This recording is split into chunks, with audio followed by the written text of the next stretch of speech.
might be interested in learning a little bit more about some of the various sacred vessels that we use and other items associated with the liturgies that we carry out. And here you can see some of these various vessels and items in front of you. So I'm just going to explain a little bit more about these. So beginning with the sacred vessels. Because they are used for the sacred species, that is the body and blood of Christ, they must be made in such a way to reflect this. The Church says they should be made from precious metal, and if not, the inside should be gilded with gold. Furthermore, the design must be made in such a way that they are suitable for their liturgical use and clearly distinguishable from vessels intended for everyday use. So perhaps the most recognizable of the sacred vessels is the chalice. The name comes from the Latin word calix, meaning cup, and is used to hold the precious blood of Christ. Now, to be suitable for this function, there are a number of design elements. The first, of course, is the cup at the top. Now, this is made in such a way that it's easy to drink from and easy to purify. The next feature is the stem of the chalice. Designs vary depending on the time and the culture in which it was made or imitates. It must be easy to hold, especially for the elevation. And for this reason, many chalices have a node in the middle of the stem. And then finally, the base of the chalice. Now this must be wide enough to reduce the risk of the chalice being knocked over. And a detail which you may not have seen, or if you did, understand, is the cross which can be found at the base of chalices. This cross indicates to the priest the orientation of the chalice, allowing him to always drink from the same point. As you can see, some are more decorative and ornate than others.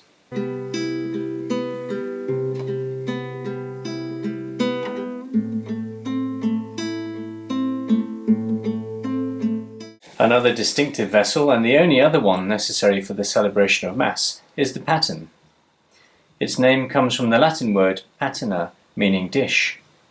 It is used as a plate for the sacred host during Mass, and there are two distinctive designs of the paten.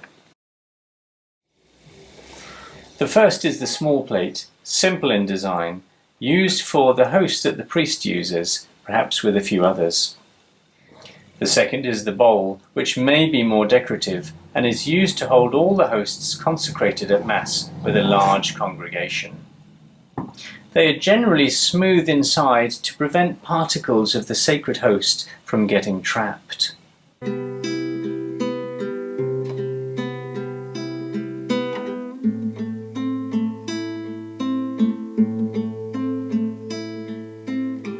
Also used for containing multiple hosts is the ciborium. Ciborium in Latin is a name for a drinking cup, and whilst it's not used for that purpose, the shape of it tells why it has that name. The ciborium has a lid, and this allows it to be used, unlike the paten, for the reservation of the body of Christ in the tabernacle. This lid must fit tightly so that hosts, if knocked over, remain contained. This also preserves them for longer. Similar to the chalice, they may have a node halfway up the stem for grip and a wide base, making it difficult to knock over.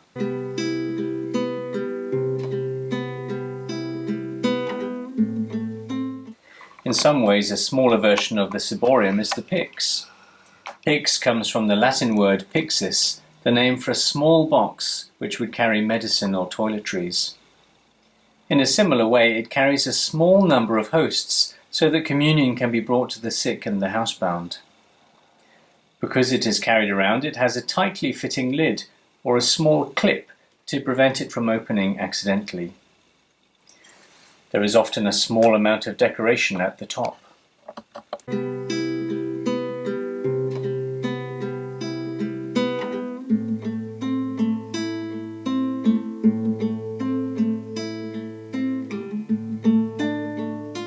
For adoration of the Blessed Sacrament, the monstrance is used. It It displays the host to all those present. The Latin root of the word monstrare means to show.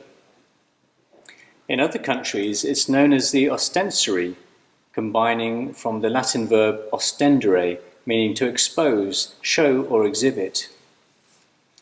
There are two general designs of a monstrance. One is designed to show rays coming forth from the host, like the sun. The other imitates a church-like structure with arches and pillars. The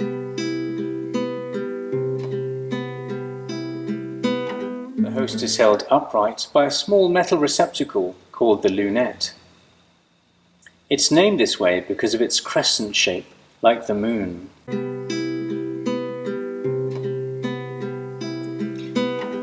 For the reservation of the host, what looks like a large pyx is used, called a repository.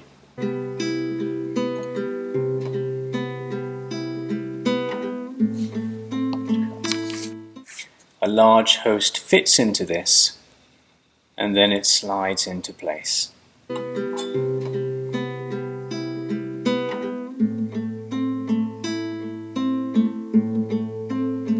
Firstly, we have the corporal. The square piece of cloth is laid out in the centre of the altar during Mass, adoration, and when communion is brought to the sick. All sacred vessels which hold or contain the body and blood of Christ are always placed on this cloth. Its name reflects this purpose and comes from the Latin word corpus, referring to a physical body. This also points to the belief that Jesus is truly present, and not just spiritually, but physically in the Blessed Sacrament. It designates the area the sacred vessels should be placed, and also prevents any particles or small spillages from going astray.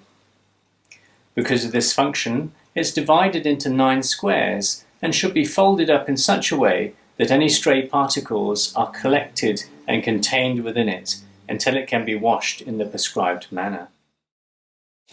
The Purificator is a cloth used to wipe and purify the precious blood in the chalice, hence its name, which comes from the Latin verb purificare, to purify. To suit its purpose, the Purificator is folded 3 times in length and once in half, but remains long and rectangular. It also must be washed in a prescribed manner. To distinguish it from the Lavabo towel, it has a cross stitched into it at the centre. The lavabo may be used to refer most commonly to the towel used for the washing and drying of the hands of the priest before the beginning of the preface, but it can also refer to the bowl. The word lavabo is the first word of the part of the Psalm 25, in English, I will wash. This was read by the priest while washing his hands before the new form of the Mass was introduced after the Council, and is still read today in the extraordinary form of the Roman Rite. It can look very similar to the Purificator, and so often to distinguish it, it has a small cross at the base. The name comes from the Old French word meaning an earthen pot. It can be made from any material, and according to various designs, as long as they are dignified and suit the function. I use this pawl to cover the chalice. Now this serves a practical function to stop anything from falling in. Obviously there's a lot more to this whole subject, but I hope that this has provided some insight into some of the sacred vessels and associated items that are used in various liturgical celebrations.